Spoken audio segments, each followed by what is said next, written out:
Sylvie Simon, bonjour. Bonjour. Aujourd'hui, on aimerait bien parler d'un sujet qui vous tient à cœur, sur lequel vous avez écrit beaucoup de choses, les vaccinations. J'aimerais bien savoir que vous nous expliquiez dans un premier temps en quoi les vaccins posent problème. Vaste question. Eh bien, la question des vaccins, vous savez, déjà, on dit toujours, il y a un rapport bénéfice-risque. Là, il n'y a pas de bénéfice-risque, parce que les vaccins, on les administre à des enfants qui sont en parfait état, s'ils sont dans des familles qui les ont bien nourris, des mères qui n'étaient pas malades, etc. Quand ils naissent, ils sont sains. Et on met dans ce corps sain des quantités de produits qui sont absolument épouvantables, sans compter évidemment le virus ou la molécule vaccinale qui va déclencher les anticorps et qui déjà est un poison en soi. Mais alors le problème c'est que maintenant en plus on fait des vaccins qui sont multiples avec plusieurs valences et il est évident que quand on rencontre une maladie et quand un bébé va rencontrer une maladie, il ne va pas avoir 6 maladies à la fois. Alors on demande à ce système immunitaire qui n'est pas encore formé de répondre à 5-6 maladies. Comment voulez-vous que ça ne perturbe pas le système immunitaire? C'est le plus grand perturbateur du système immunitaire qui existe, le vaccin. Il faut être malade pour avoir conçu une idée pareille. Alors quand on me dit oui, un jour on m'a téléphoné en me disant quel est le moins pire des vaccins. Je dis mais vous voulez faire quoi? Il faut bien en faire un peu, alors je voudrais savoir quels sont les moins mauvais. C'est le principe vaccinal. Et quand on vous dit il y a des gens qui sont même contre tous les vaccins, c'est le principe contre lequel on est. C'est pourquoi, vous savez, les maladies d'enfance, on nous fait peur avec les maladies d'enfance, mais autrefois on les appelait les maladies nécessaires. C'est extrêmement important, ça. C'était des maladies qu'on attrapait pour forger le système immunitaire. C'est-à-dire que, comme nous avons des anticorps qui sont comme une armée qui nous protège, cette armée, il faut qu'elle soit en marche de temps en temps, qu'on la mette à l'épreuve pour qu'elle puisse résister et se consolider. Donc, un enfant... Si je me fais un peu l'avocat du diable, l'idée est de protéger. En tout cas, l'intention est plutôt bonne. À quel moment est-ce que ça devient gênant, le vaccin? C'est-à-dire qu'il faut... on est parti du principe qu'on allait avoir des maladies et que ces maladies étaient graves. Mais ça, c'est depuis les vaccins, parce que je vous signale que à l'époque quand j'étais petite fille, la rougeole était une maladie nécessaire, comme je disais. Donc c'est une maladie qu'il fallait attraper, parce qu'après on avait un très bon système immunitaire. Alors on nous fait aussi peur avec l'infection des maladies. Moi je vois, j'ai des enfants qui ont eu certaines maladies d'enfance que moi j'ai pas eu alors que j'ai pas été vaccinée. J'étais vaccinée contre rien, et mes enfants n'étaient pas vaccinés non plus. Donc ils n'ont pas attrapé. Il y en a un qui a attrapé une maladie, ses frères et sœurs l'ont pas attrapé réciproquement. Donc ça sert à rien de vous dire que ce sont des maladies graves. Et alors maintenant, il est évident que comme on a avec ce système immunitaire, le virus fonctionne, ou les virus ou les bactéries ne circulent plus, on a beaucoup moins de défense contre ces choses-là. C'est pour ça que quand vous attrapez tout d'un coup la rougeole à 30 ans, c'est beaucoup plus dangereux qu'à 6 ans, c'est vrai.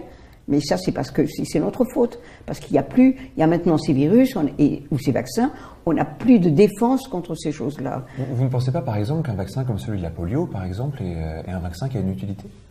Bon, le vaccin de la polio, on a attrapé la polio, il y a eu des épidémies, c'est vrai, de polio, parce qu'à l'époque, on a remarqué du reste que la polio s'attrapait beaucoup, parce qu'on a enlevé à l'époque, il y a des modes en vaccination et en maladie.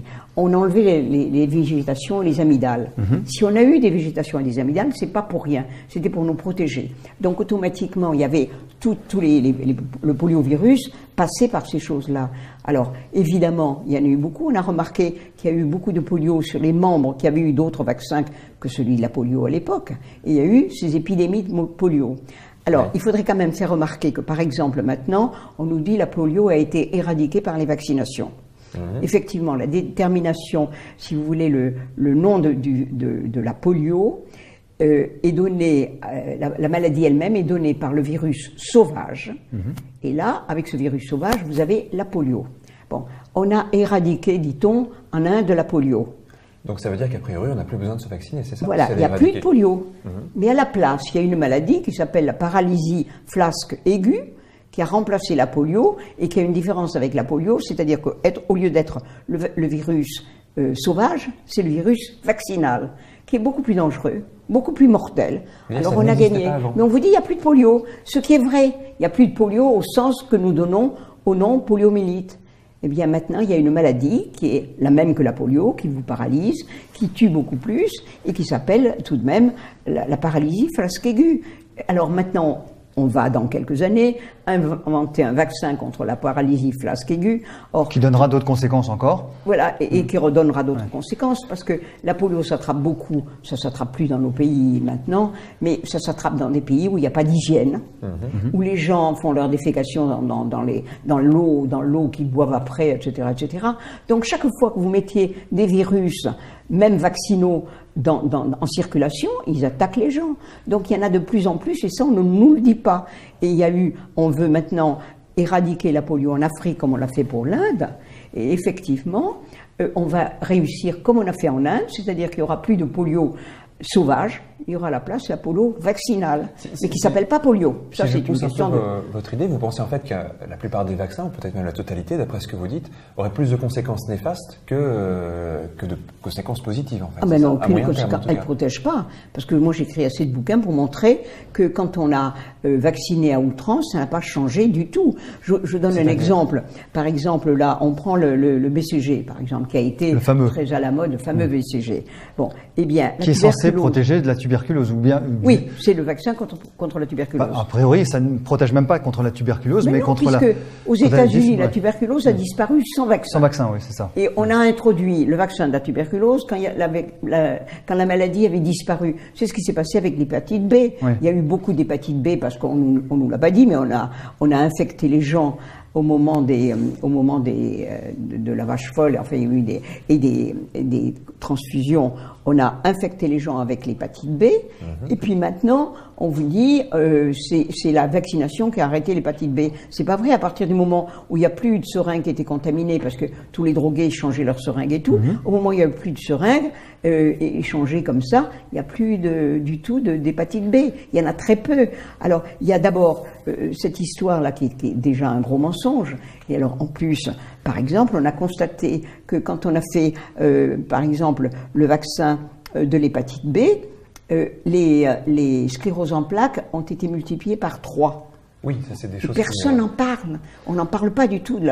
Si, on en a parlé, mais ça a été étouffé. Mais ça a été étouffé. Ça a été bien mis sur le côté, on a mis une mouchoir dessus en disant non, c'est pas les vaccinations. En 1994, il y a eu cette folie vaccinale. On a vacciné quand même 30 millions de personnes. Moi, j'ai rencontré des vieilles dames qui me disaient « Mais est-ce que vous vous rendez compte, je peux boire dans la tasse de quelqu'un qui a eu l'hépatite B. Il faut arrêter. Tout ça, ça s'attrape par le sexe. Et ça s'attrape évidemment les contaminations par le sang. Ouais. Mais on vaccine des bébés. Alors, même eux-mêmes disaient, ça dure 5 ans à peu près, la protection. Oui, puisque les infirmières doivent se faire vacciner tous les 5 ans. Eh bien, on vaccine un bébé qui vient de naître. Il a tellement de... Je sais bien que les rapports sexuels sont de plus en plus tôt, mais quand même, il ne faut pas charrier. Bon, quand vous êtes un bébé de 3 jours et qu'on vous vaccine tout de suite contre l'hépatite B, c'est de la folie. Alors, non seulement on court-circuite effectivement le système immunitaire, mais en plus, ça ne peut pas le protéger. Ça va le protéger de quoi? Et un jour, j'ai eu un médecin même qui m'a dit, mais au cas où le bébé pourrait mordre dans l'infirmière. Je dis, écoutez, au cas où vous ne sauriez pas, un bébé, ça naît sans dents. Hein. Ah oui, vous avez raison. Mais enfin, voilà, ils sont complètement abrutis. Pas tous, mais beaucoup, énormément. Alors, quelle est l'intention de ça? Parce que si les vaccins se développent, il semble même qu'on aille vers une médecine qui est de plus en plus portée vers les vaccins. Quel est l'intérêt de ces vaccins-là? Pourquoi est-ce que des personnes développent plus ça qu'autre chose? Mais l'intérêt, c'est le fric. Un médicament par rapport à uniquement ça. Pourquoi plus de vaccins qu'un médicament? On est dans une société de consommation, il faut consommer.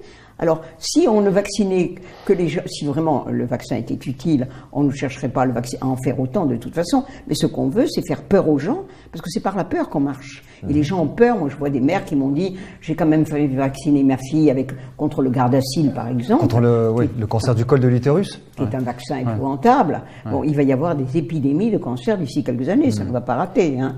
Mais j'ai fait vacciner ma fille parce que je voulais la protéger du cancer.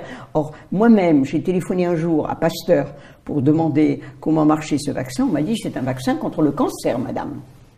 Et c'est pas contre le cancer, c'est contre le papillomavirus, qui dans certains cas peut donner un cancer. Mais il y a beaucoup de gens qui ont des papillomavirus qui n'auront jamais de cancer, et d'autres personnes qui auront des cancers sans avoir de papillomavirus. Et en plus, il y a, je ne sais plus, 80 et quelques sortes de papillomavirus. Il n'y en a que 2 qui sont protégés par le vaccin. En admettant que ce soit protégé, on ne le saura que d'ici 20 ou 30 ans.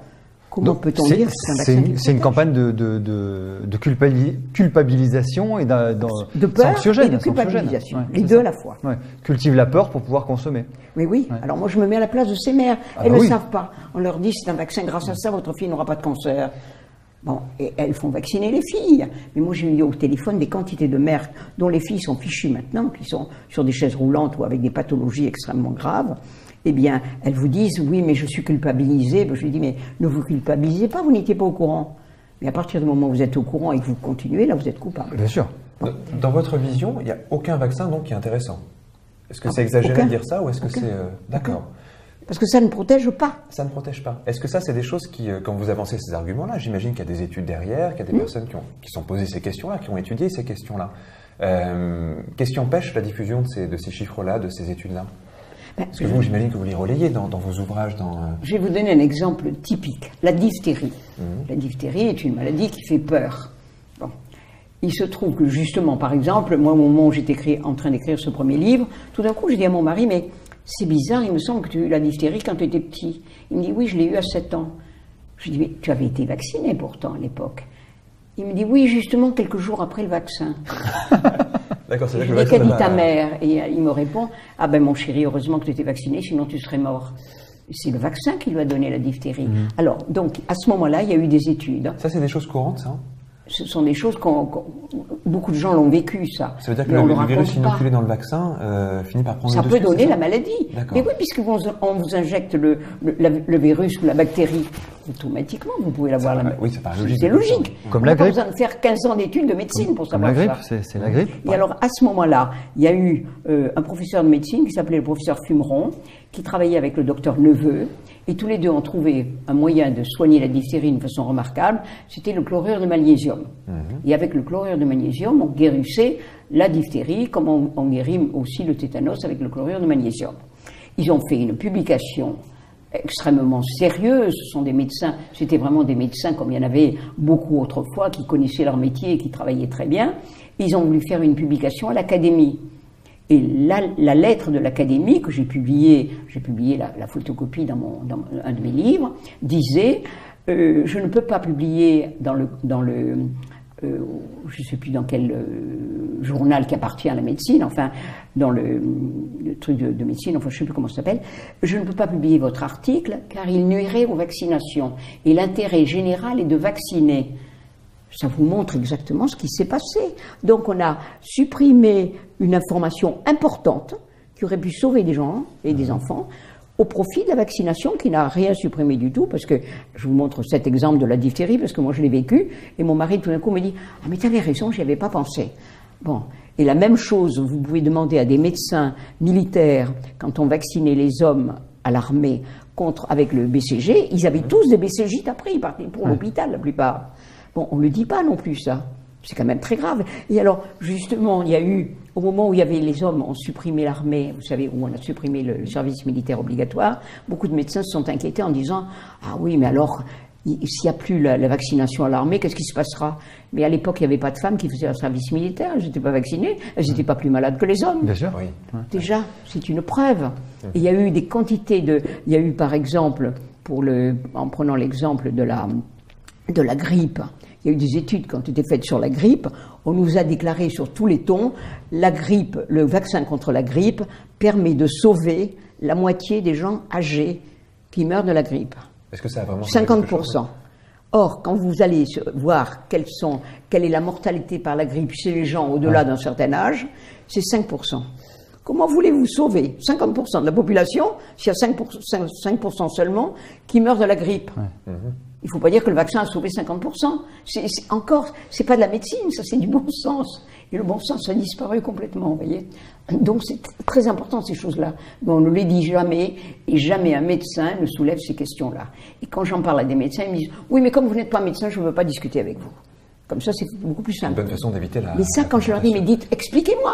Non, non, j'ai pas le temps, je ne veux pas vous expliquer. Bon, et puis c'est tout. Vous ne pourriez pas comprendre. Exactement. Et ça, c'est pour beaucoup. Et on a aussi dit, il y a eu une étude qui a été faite dans l'Ontario, on a vacciné 13 millions de personnes contre la grippe généreusement. Il n'y a pas eu un cas de moins de grippe qu'avant la vaccination. Alors, voulez-vous me dire qui ça a pu protéger? Il n'y en a pas eu un de moins, il y en a eu un peu plus au contraire, justement. Le médecin qui avait fait des études, il y a toute une équipe, il y a des équipes sérieuses qui ont fait des études là-dessus, ont constaté qu'au lieu d'avoir 100 cas, je crois à l'époque c'était 104 cas par 1 million d'habitants, il y en avait 160. Donc ça avait augmenté au contraire les cas. Donc il y a eu des cas qui ont été donnés par le vaccin, encore une fois. D'accord, d'accord. Et c'est sans arrêt comme ça. Donc ça n'a jamais protégé.